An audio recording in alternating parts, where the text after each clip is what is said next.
शहराची खबरबात या बातमीपत्राचे प्रायोजक आहेत Mac Care super speciality hospital Ahmednagar.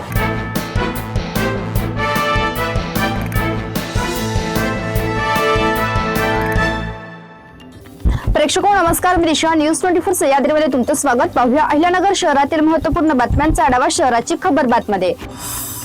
राज्यातील जिल्हा परिषद शाळांमध्ये आता अंगणवाडीचे वर्ग सुरू करण्याचा निर्णय घेण्यात आला आहे। पुढील शैक्षणिक वर्षापासून ही योजना टप्प्याटप्प्याने लागू केली जाणार आहे। शाळांमधील रिकाम्या वर्ग खोल्याचा वापर अंगणवाड्यासाठी केला जाणार आहे। प्राथमिक शिक्षण विभागाने या संदर्भात सर्व जिल्हा परिषदांना सूचना दिल्या आहेत। शिक्षण विभागाच्या UDAI सर्व्हर उपलब्ध झालेल्या माहितीनुसार नगर जिल्ह्यातील 3531 शाळांपैकी 1638 शाळांमध्ये अंगणवाडी सुरू आहेत।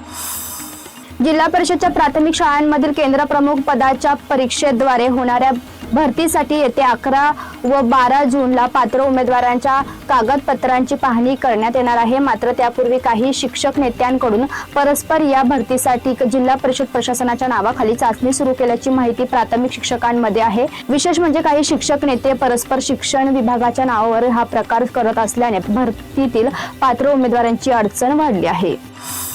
जनगणना मोहिमेत महानगरपालिकेने राज्यात द्वितीय क्रमांक पटकावत उल्लेखनीय कामगिरी केली। 30 दिवसांसाठी नियोजित असलेले जनगणनेचे उद्दिष्ट केवळ 21 दिवसात पूर्ण केले। या यशामागे प्रधान जनगणना अधिकारी तथा आयुक्त यशवंत डांगे, अतिरिक्त आयुक्त नागेंद्र मुतेकर, सहाय्यक आयुक्त मेहेर लोहारे, जिल्हा माहिती अधिकारी सुरेश पाटील, जनगणना कक्ष प्रमुख राकेश कोतकर यांचे समन्वयपूर्ण नेतृत्व आणि अथक परिश्रम मोलाचे ठरले।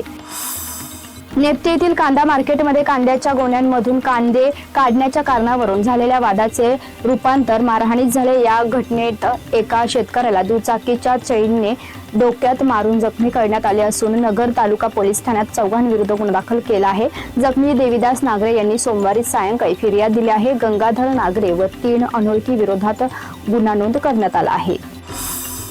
यंदा पर्जन्य कमी होईल असा अंदाज वर्तवला जात असला तरी पशुधनासाठी चारा मात्र मुबलक उपलब्ध आहे। पुढील किमान 7 महिने पुरेल इतका सुमारे 73 लाख मेट्रिक टन चारा जिल्ह्यात उपलब्ध असल्याची आकडेवारी पुढे आली आहे। याशिवाय पुढील आठवड्यात जिल्हा नियोजनामधून 5 कोटींच्या चारा बियांचे वाटपही करण्यात येणार असल्याने चाऱ्याबाबत जिल्हा समृद्ध असल्याचं दिसत आहे। शहराची खबरबातमध्ये आपण इथेच थांबतोय, मात्र तुम्ही पाहत राहा न्यूज 24 सह्याद्री।